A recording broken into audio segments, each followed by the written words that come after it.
જે મને ડર હતો એ જ થયું અને તમારા બંને વચ્ચે આ વિષય પર વાતચીત થઈ ગઈ છે, પણ તે મને કહેવું જરૂરી ન સમજ્યું.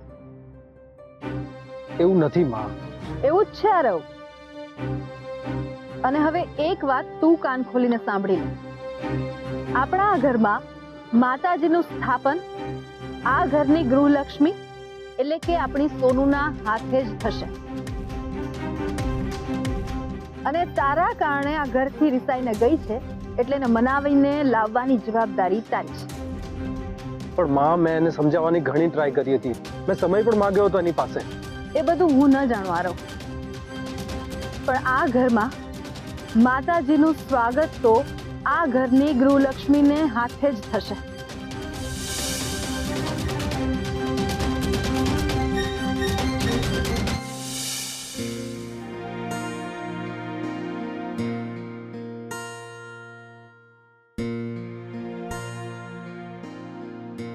આરવ જે રીતે સુવાની તૈયારી કરે છે એનો મતલબ તો આરવે સોનુને લાવવાના પ્રયત્ન જ નથી કર્યા, અથવા તો સોનુ આવવા જ નથી માંગતી.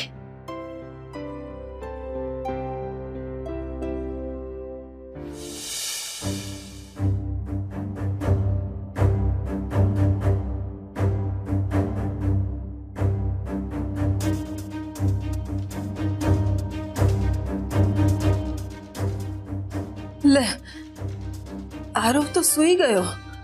એનો મતલબ મારી સોનુ કાલે નહીં આવે.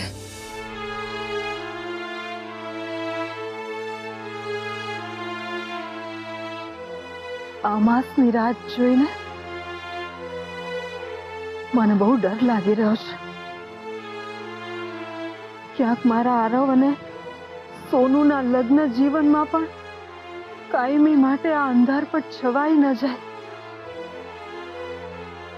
ના ના, હું શું કામ આટલું નકારાત્મક વિચારું છું? પણ હું કરું પણ તો શું કરું? મને છે ને આરવ પર સખત ગુસ્સો આવી રહ્યો છે. આરવે મારી સોનુને મનાવવાના જરા સરખા પણ પ્રયત્ન ન કર્યા. મને લાગે છે આરવ સાચું જ કહે છે. તેના જીવનમાં સોનુ માટે કોઈ પ્રેમ, કોઈ લગાવ, કોઈ જગ્યા નથી. તને નથી લાગતું કે તું ઘણા બધા નિર્ણય આમ જલ્દીમાં લઈ રહી છે? અને એ પણ તારી મરજી પ્રમાણે. મેં આજ સુધી કોઈ નિર્ણય ઉતાવળે નથી લીધા અને આગળ પણ નહીં લઉં, કારણ કે હું દ્રઢપણે માનું છું કે જીવન રૂપી નૌકાને પાર પાડવા માટે હિંમત અને ધીરજ આ બે હંમેશાઓ હોવા જરૂરી છે, તો એ નૌકા પાર પાડી શકાય. પણ હવે મારી જ ધીરજ ખૂટી રહી છે. એમ ધીરજ કોઈ બેસી છે નહીં ચાલે. તારે આરવ અને સોનુને સમય આપવો જ પડશે. પણ મેં સમય આપ્યો તો ખરો.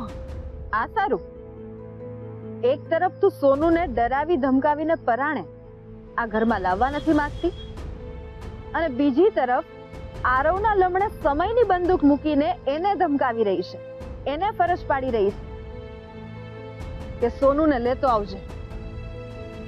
આ તો તારા કમાલ સગવડિયા અને અલગ અલગ નિયમો છે દીકરા અને વહુ માટે, જે આરવ અત્યાર સુધી નથી કરી શક્યો એ અમુક કલાકમાં, એક રાતમાં કઈ રીતે કરી શકશે? કોકિલા, તને નથી લાગતું કે તારી આ અપેક્ષાઓ થોડી વધારે પડતી છે?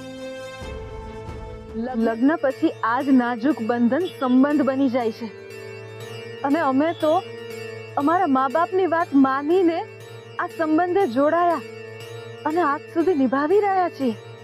અને જેમ આરવના પપ્પાએ કહેલું એમ કે એમને પણ હું લગ્ન પહેલા નહોતી ગમી, પણ એમણે પોતાને, મને, પોતાની જાતને સમય આપ્યો અને મને પણ સ્વીકારી.